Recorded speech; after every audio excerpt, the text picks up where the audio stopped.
अस्सलामुअलैकुम वरहमतुल्लाह। जी तो बच्चों कैसे हैं आप? उम्मीद है आप सब खैरियत से होंगे। अच्छा बेटा, आज हमने आपको चैप्टर नंबर 3 स्टार्ट करवाना है, ह्यूमन ब्लड सर्कुलेटरी सिस्टम। अच्छा बेटा, ये जो चैप्टर है ये आपने लॉन्ग क्वेश्चंस के लिए तैयार करना है। बेटा इस चैप्टर के तमाम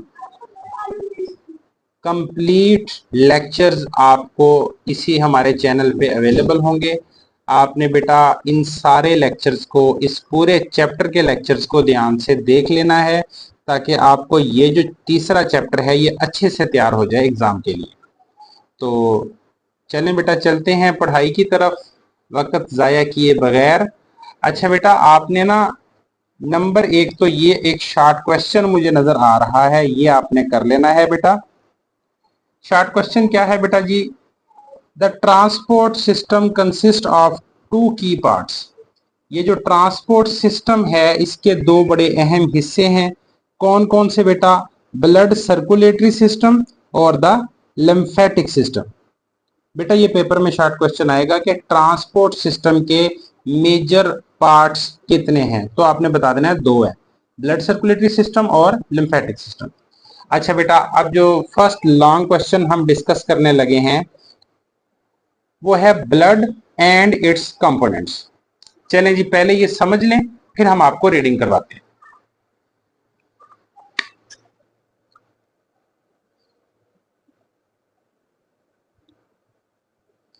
बेटा ये आपने याद रखना है कि ये जो ब्लड है ना ये कनेक्टिव टिश्यू है। ये क्या है? कनेक्टिव टिश्यू है।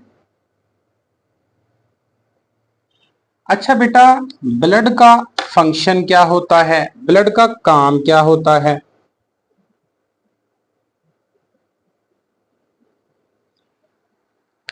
बेटा ब्लड का काम है ट्रांसपोर्ट।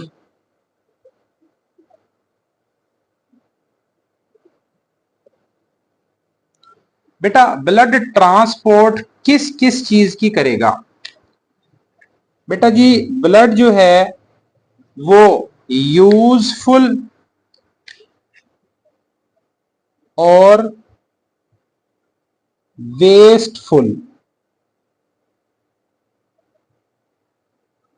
सब्सटेंसेस दोनों को ट्रांसपोर्ट करेगा। हमारा जो ब्लड है वो यूजफुल और वेस्टफुल दोनों किस्म के सब्सटेंसेस को ट्रांसपोर्ट करता है। अच्छा बेटा, ब्लड का ये जो सबसे मेजर काम, मतलब कौन कौन से मेजर सब्सटेंसेस हैं जिनको ये ट्रांसपोर्ट करता है, वो कौन कौन से हैं बेटा? नंबर एक तो ये ऑक्सीजन को ट्रांसपोर्ट करता है। नंबर दो, न्यूट्रिएंट्स को ट्रांसपोर्ट करना इसी का काम है। सही है बेटा। इसके साथ साथ हार्मोन्स,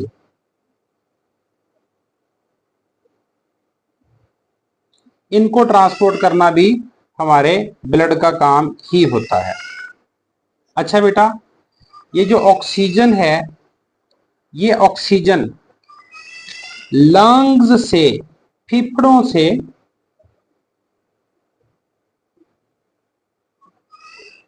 पूरे जिस्म में पहुंचाना, पूरी बॉडी में पहुंचाना, ये किसका काम होता है? ये ब्लड का काम होता है बेटा। ये ब्लड भी जो होता है सारा ना। अच्छा बिल्कुल इसी तरह पूरी बॉडी से कार्बन डाइऑक्साइड को इकट्ठा करना और लंग्स के पास लेके आना। किसको? कार्बन डाइऑक्साइड को इकट्ठा करना और लंग्स के पास लेके आना, ये भी किसका काम है? ब्लड का काम है। तो लिहाजा ब्लड बहुत जबरदस्त किस्म का ट्रांसपोर्ट सिस्टम लगाया हुआ है हमारे जिस्म के अंदर। अच्छा बेटा, इसके साथ साथ हम आपको बताते हैं कि ये जो हमारा ब्लड है इसके कितने कंपोनेंट्स हैं बेटा? बेटा जी ब्लड जो है इसके दो मेजर कंपोनेंट्स हैं। नंबर एक, ब्लड प्लाज्मा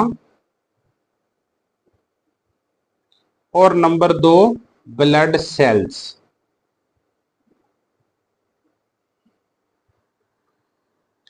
बेटा जी ये जो ब्लड प्लाज्मा है ये फर्दर 3-4 चीजें बना रहा है, मतलब इसके कॉन्स्टिट्यूएंट्स में 3-4 चीजें मौजूद होती हैं ब्लड प्लाज्मा के कॉन्स्टिट्यूएंट्स में। बेटा नंबर 1 ब्लड प्लाज्मा के अंदर क्या होगा? वाटर होगा, पानी होगा। और वो बच्चों कितने परसेंट होगा? वो 92% होगा। इसी तरह बेटा जो बाकी प्रोटीन्स वगैरह हैं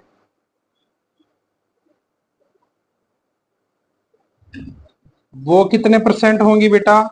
वो 7 to 9% होंगी हमारे ब्लड के अंदर। इसके साथ साथ हमारे ब्लड में साल्ट होते हैं और साथ बहुत बड़ी तादाद में न्यूट्रिएंट्स भी पाए जाते हैं। और इसके साथ साथ बेटा हार्मोन्स भी होते हैं हमारे ब्लड में। इसके साथ साथ बेटा रेस्पिरेटरी गैसेस भी पाई जाती है, रेस्पिरेटरी गैसेस। अच्छा बेटा एक बार ये जो हमने डिस्कस कर लिया इसको दोबारा रिवाइज कर लेते हैं ताकि अच्छे से याद हो जाए, फिर हम आपको ये इसके ना कंपोनेंट्स दोबारा अच्छे से बता भी देते हैं। बेटा आज का जो हमने टॉपिक स्टार्ट किया हमने कहा कि जी ब्लड जो है ये क्या है? कनेक्टिव टिश्यू है। ब्लड का फंक्शन क्या है? ये ट्रांसपोर्ट करेगा। कौन कौन सी चीजों को ट्रांसपोर्ट करेगा? यूजफुल सब्सटेंसेस को और वेस्टफुल सब्सटेंसेस को ट्रांसपोर्ट करेगा। स्पेशली कौन कौन से ट्रांसपोर्ट करेगा मटेरियल? ऑक्सीजन को, न्यूट्रिएंट्स को, हार्मोन्स को। हमने फिर आपको बताया कि ऑक्सीजन को ट्रांसपोर्ट करने के लिए ये जो लंग्स हैं यहां से खून ऑक्सीजन को लेता है और ये पहुंचा देता है पूरे जिस्म में। पूरे जिस्म से कार्बन डाइऑक्साइड को खून इकट्ठा करके कहां लेके आता है? लंग्स के पास लेके आता है। अच्छा बेटा फिर हमने आपको बताया कि जो ब्लड है इसके 2 मेजर कंपोनेंट्स हैं। कौन कौन से? एक ब्लड प्लाज्मा और दूसरे ब्लड सेल्स। फिर हमने आपको बताया बेटा ये जो ब्लड प्लाज्मा है इसमें नंबर 1 तो सबसे ज्यादा मिकदार में पाई जाने वाली चीज वाटर है। वाटर बेटा कितने परसेंट होगा? 90 to 92% होगा बेटा। इसके साथ साथ जो प्रोटीन्स हैं वो 7 to 9% होंगी और इसके साथ साथ साल्ट, न्यूट्रिएंट, हार्मोन और रेस्पिरेटरी गैसेस इसके अंदर प्लाज्मा में मौजूद होंगे। अच्छा बेटा अब हम ना ये ब्लड प्लाज्मा को डिस्कस करते हैं और देखते हैं कि इसमें कौन कौन सी प्रोटीन्स हैं जो मौजूद हैं, कौन कौन से साल्ट हैं जो मौजूद हैं। अभी हम आपको ये बताते हैं बेटा, ये आपने अच्छे से देख लेना है ताकि आपको अच्छे से याद हो जाए। और साथ में ना आप हमारे इस लेक्चर को जरा शेयर भी कर दिया करें ताकि हमें भी हौसला मिलता रहे, हम आपके लिए और ज्यादा अच्छे से काम करते रहें। अच्छा बेटा अब हम देखते हैं कि ब्लड प्लाज्मा में कौन कौन से प्रोटीन्स मौजूद हैं। अच्छा जी प्लाज्मा में मौजूद प्रोटीन्स कौन कौन सी हैं? बेटा पहले नंबर पे सबसे इंपॉर्टेंट जो प्रोटीन प्लाज्मा में मौजूद होगी वो होगी बेटा हीमोग्लोबिन।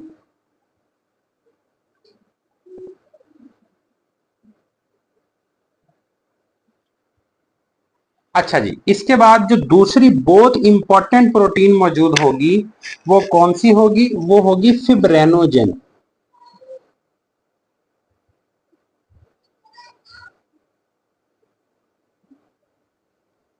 और इसी तरह जो तीसरी प्रोटीन मौजूद होगी उसका क्या नाम है? उसका नाम है अल्बुमाइन।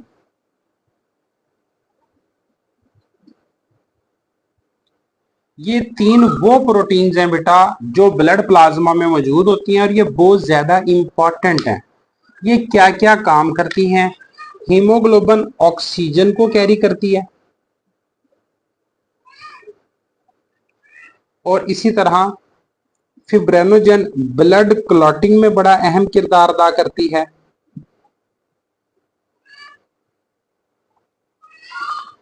और बेटा ये जो अल्बुमाइन है ये ऑस्मोटिक प्रेशर को मेंटेन करती है।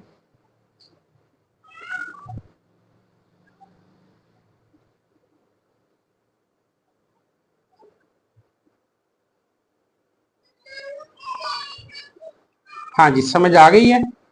चलिए मिटा के साफ सादा लिख देते हैं, आप ये ना समझें कि सर की राइटिंग बहुत गंदी है।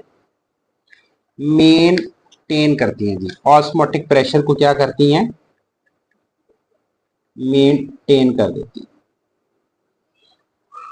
अच्छा बेटा, इसके साथ साथ प्लाज्मा में प्रोटीन के बाद जो दूसरी इंपॉर्टेंट चीज है वो साल्ट है बेटा। अब हम देखते हैं कि ब्लड प्लाज्मा में साल्ट कौन कौन से मौजूद हैं। बेटा ब्लड प्लाज्मा में सोडियम पाया जाता है, इसके साथ साथ क्लोराइड आयंस पाए जाते हैं, इसके साथ साथ बेटा बाइकार्बोनेट्स होते हैं,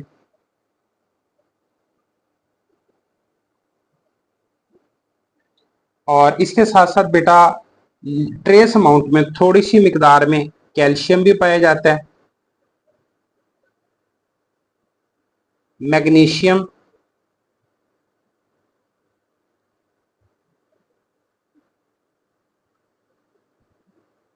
और इसके साथ साथ कॉपर, पोटाशियम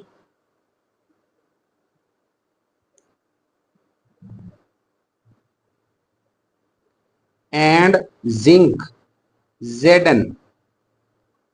हाँ जी, ये वो इंपॉर्टेंट साल्ट हैं जो पाए जाएंगे किसमें, ब्लड प्लाज्मा में। अच्छा, इसके साथ साथ जो न्यूट्रिएंट्स पाए जाते हैं बेटा वो कौन कौन से हैं ये भी हम देख लेते हैं।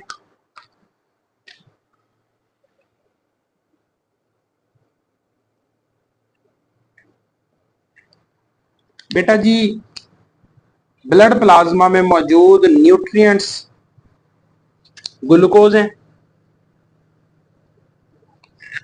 ग्लूकोज, इसके साथ साथ बेटा लिपिड्स पाए जाएंगे, और बेटा जी अमाइनो एसिड्स पाए जाएंगे,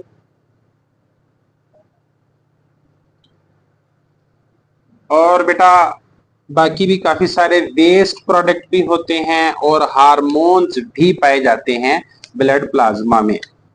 अच्छा जी, इसके साथ साथ बेटा जी जो फाइनल चीज ब्लड प्लाज्मा में पाई जाती है वो रेस्पिरेटरी गैसेस हैं बेटा, रेस्पिरेटरी गैसेस। बेटा रेस्पिरेटरी गैसेस आपको पता है कौन कौन सी होती हैं, एक तो ऑक्सीजन होती है और दूसरी कार्बन डाइऑक्साइड होती है। बेटा ये ब्लड में ऑक्सीजन जो डिजॉल्व्ड फॉर्म में पाई जाती है वो 1.5% पाई जाती है, ये पेपर में एमसीक्यू आएगा बेटा। बिल्कुल इसी तरह कार्बन डाइऑक्साइड जो है वो 5 to 7% डिजॉल्व्ड फॉर्म में कार्बन डाइऑक्साइड पाई जाती है ब्लड प्लाज्मा में। अब इसको जरा दोबारा रिवाइज कर लेते हैं, इसकी पूरी कंपोजिशन देख लेते हैं बेटा। ये जो ब्लड प्लाज्मा है ये प्लाज्मा किसका बना हुआ है, प्रोटीन्स का। प्रोटीन्स कौन कौन सी हैं, हीमोग्लोबिन, फिब्रिनोजेन और एल्बुमाइन। बेटा हीमोग्लोबिन क्या करेगी, ऑक्सीजन को कैरी करेगी, इसके साथ साथ ये जो फिब्रिनोजेन है ये क्या करेगी, ब्लड क्लॉटिंग का काम करेगी, और इसी तरह जो एल्बुमाइन है ये ऑस्मोटिक प्रेशर को मेंटेन करेगी। और इसी तरह बेटा जी जो साल्ट हैं वो कौन कौन से हैं। साल्ट बेटा सोडियम साल्ट है, क्लोरीन है, बाइकार्बोनेट है, कैल्शियम है, मैग्नीशियम है, कॉपर, पोटाशियम और जिंक साल्ट पाए जाएंगे ब्लड प्लाज्मा में। अच्छा बेटा इसके साथ साथ जो न्यूट्रिएंट्स हैं वो कौन कौन से होंगे, ग्लूकोज होगा बेटा, लिपिड्स होंगे और अमाइनो एसिड्स पाए जाएंगे। और इसी के साथ साथ जो रेस्पिरेटरी गैसेस हैं वो कौन कौन सी होंगी बेटा, ऑक्सीजन होगी और कार्बन डाइऑक्साइड होगी। ऑक्सीजन कितने परसेंट होगी, 1.5% होगी डिजॉल्व्ड फॉर्म में। इसी तरह खून में कार्बन डाइऑक्साइड कितने परसेंट होती है, 5 to 7% in dissolved form.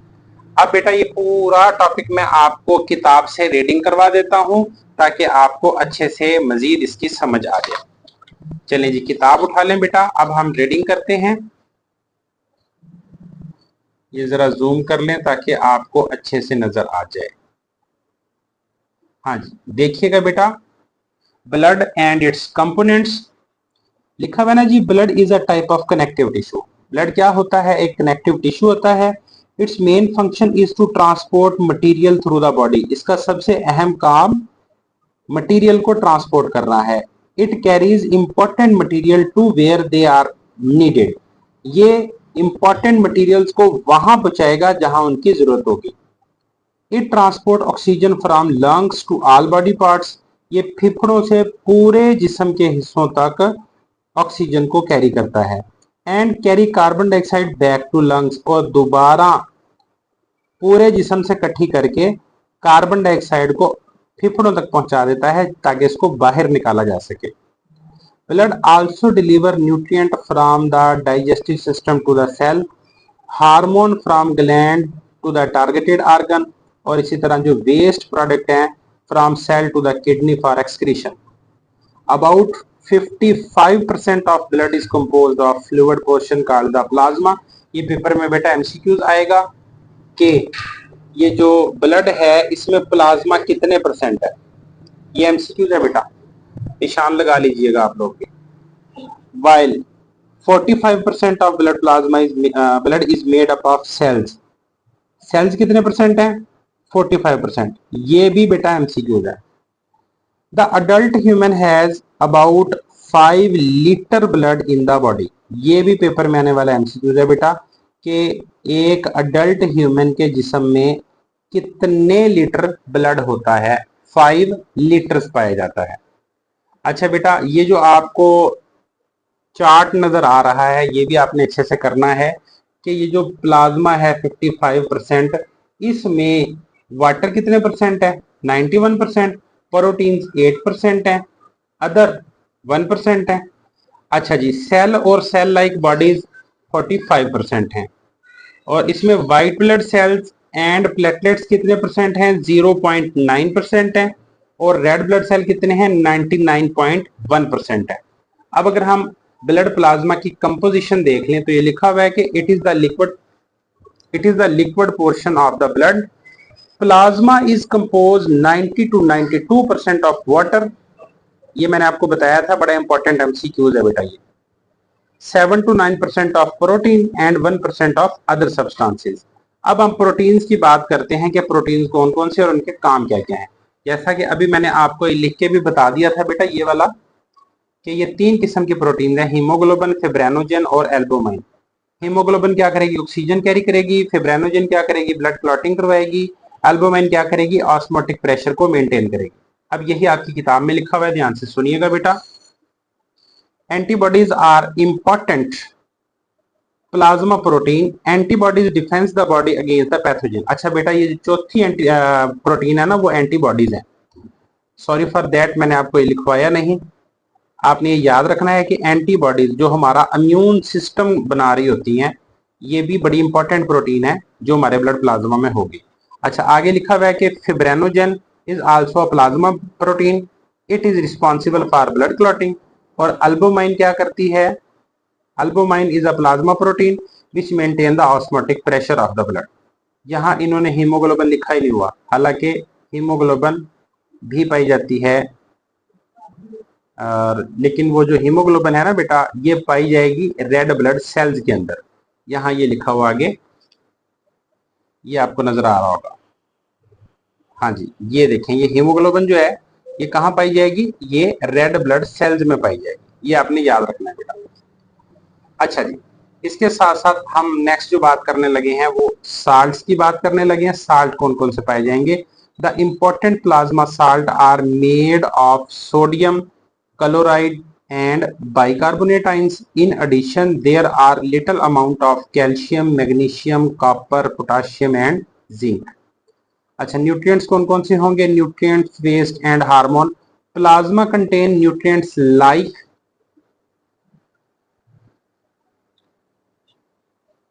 glucose, lipids and amino acid.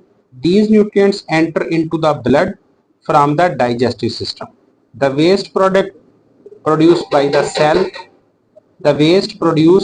cell are also present in the plasma. Hormone secreted by endocrine gland are also carried by the plasma. अच्छा, इसके साथ साथ जो रेस्पिरेटरी गैसेज हैं वो कौन कौन सी हैं जो हमारे ब्लड प्लाज्मा में पाई जाएंगी? Small amount of carbon dioxide and oxygen are dissolve in plasma. Oxygen is mainly carried by RBCs, but about 1.5% of oxygen is also present in the plasma in dissolved form. Similarly, about 5 to 7% of carbon dioxide is carried as dissolved in plasma, mostly in the form of bicarbonate ions.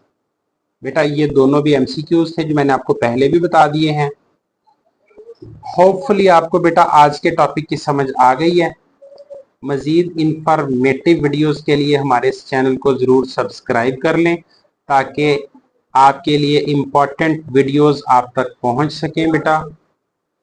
अच्छा, एक ये छोटा सा topic serum, ये भी आपने देख लेना है बेटा, ये वाला.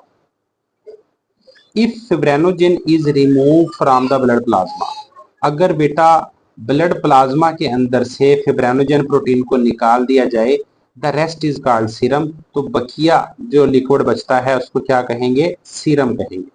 ये पेपर में आ सकता है शॉर्ट क्वेश्चन.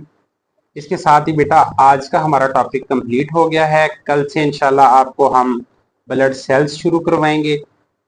मजीद इंफॉर्मेटिव वीडियोस के लिए हमारे इस चैनल को ज़रूर सब्सक्राइब कर लें और अपने हम जमात तलबा के साथ हमारे इस लेक्चर को शेयर कर दिया करें ताकि सबको फ़ायदा हो जाए. अल्लाह हाफिज़.